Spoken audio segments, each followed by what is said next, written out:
नमस्कार. महामंथनमध्ये आपलं सर्वांचं स्वागत. आज आम्ही बनवडी तालुका कराड या गावामध्ये उभे आहोत आणि या गावाला अनेक पुरस्कार मिळालेले आहेत. स्वच्छतेचे असतील, पाण्याच्या संदर्भात असतील, परंतु याच गावात बनवडी जी कमान आहे त्या कमानीतून आतमध्ये प्रवेश केल्यावरती पूजा हाईट्स म्हणून एक इथं बिल्डिंग आहे. या ठिकाणी समोर हे जे ड्रेनेजचं पाणी रस्त्यावरून वाहतं आहे. आता आम्ही इथं उभं आहे. खरं तर इथं मास्क लावून उभं राहण्याचीच आत्ता परिस्थिती आहे, कारण एवढा उग्र वास येतो आहे.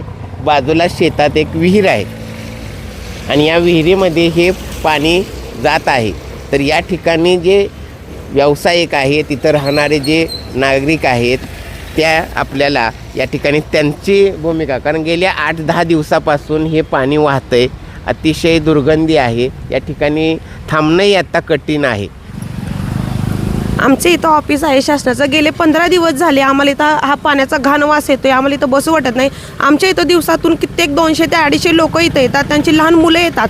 त्याच्यामुळे मच्छरांचा इथं प्रभाव जास्त झालेला आहे. डेंग्यूची लक्षणे दिसायला लागलेत. यांच्या मुलाला डेंग्यू झालेला आहे. तो दवाखान्यात आहे, कारण की ह्या घाण वासामुळे, ह्या पाण्यामुळे अतिशय त्रास होत आहे आम्हाला. याची काहीतरी तुम्ही व्यवस्था करावी. आमची मनापासून मागणी आहे तुमच्याकडे. काहीतरी याची विल्हेवाट लावा तुम्ही, अदरवाईज आम्हाला अजून काहीतरी मोठा ॲक्शन घ्यावी लागेल.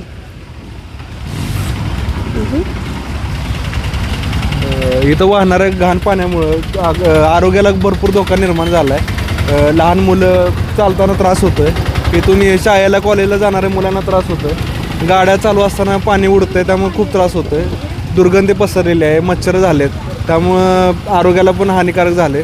ह्याची शासनानं दखल घ्यावी याची इच्छा आहे.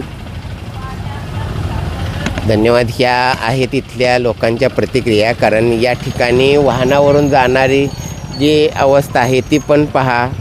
माणसं पायसुद्धा वर घेतात खरं. आणि जे चालत जाणारे विद्यार्थी आहेत किंवा इथले नागरिक आहेत, त्यांना तर अतिशय म्हणजे कसरत करूनच जावं लागतं. विशेष महत्त्वाचं सांगायचं म्हणजे या ठिकाणी जी विहीर आहे, या विहिरीमध्ये हेच पाणी मुरत आहे. मग ते पाणी ज्यावेळेला आपण वापरात आणणार आहे, त्यामुळं आरोग्याच्या अनेक समस्या निर्माण होणार आहेत.